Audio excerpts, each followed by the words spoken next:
Assalamualaikum warahmatullahi wabarakatuh. Perkenalkan, nama saya Eva Dwiyanti dari kelas 5B, perwakilan dari kelompok 3, akan menjelaskan unit 2, yaitu manusia sebagai makhluk individu dan sosial. Manusia dapat dikatakan sebagai makhluk sosial karena beberapa alasan. Yang pertama, manusia itu tunduk pada norma dan aturan.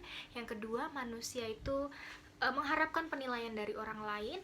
Lalu yang ketiga, manusia memiliki kebutuhan untuk berinteraksi dengan orang lain. Yang keempat, manusia akan berkembang jika ia hidup di tengah-tengah manusia. Salah satu ahli, yaitu Coley, memberikan nama looking glass self untuk melihat bahwa seseorang itu dipengaruhi oleh orang lain. Dan Coley juga berpendapat bahwa looking glass self ini memiliki 3 tahap. Tahap yang pertama, seseorang memiliki persepsi terhadap pandangan orang lain terhadapnya. Yang kedua, seseorang memiliki persepsi terhadap pandangan orang lain terhadap penampilannya. Dan yang ketiga, yaitu seseorang memiliki persepsi tentang penilaian orang lain terhadap apa yang dipikirkannya.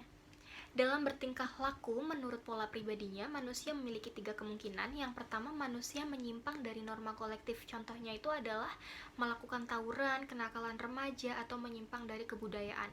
Yang kedua, justru manusia takluk terhadap norma kolektif. Contohnya itu adalah melakukan kerjasama, gotong royong dengan lingkungan sekitar, baik itu sekolah atau di rumah.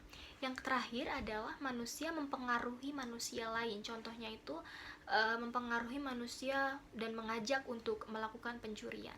Pengalaman menunjukkan jika pengabdian seseorang terhadap masyarakat besar, maka pengabdian terhadap dirinya kecil. Sebaliknya, jika pengabdian seseorang terhadap dirinya besar, maka pengabdian terhadap masyarakat kecil. Hal itu menunjukkan bahwa individualitas seseorang yang dibawa hingga dia dewasa itu dirinya sendiri. Proses tersebut dapat dikatakan bahwa itu adalah proses aktualisasi diri atau proses individualitas. Pertumbuhan dan perkembangan seseorang memiliki beberapa faktor. Untuk mengenal faktor tersebut, maka ada beberapa pandangan. Pandangan yang pertama adalah nafistik. Nafistik menyatakan pertumbuhan dan perkembangan seseorang ditentukan atas dasar faktor yang ada di dalam dirinya sendiri, yaitu bakat, potensi, dan pengaruh serta keturunan orang tua kepada dirinya. Contohnya, jika ayahnya seniman, maka anaknya akan jadi seniman pula. Yang kedua adalah empiristik. Empiristik merupakan tolak belakang dari nafistik, yaitu pertumbuhan dan perkembangan seseorang ditentukan atas dasar lingkungan.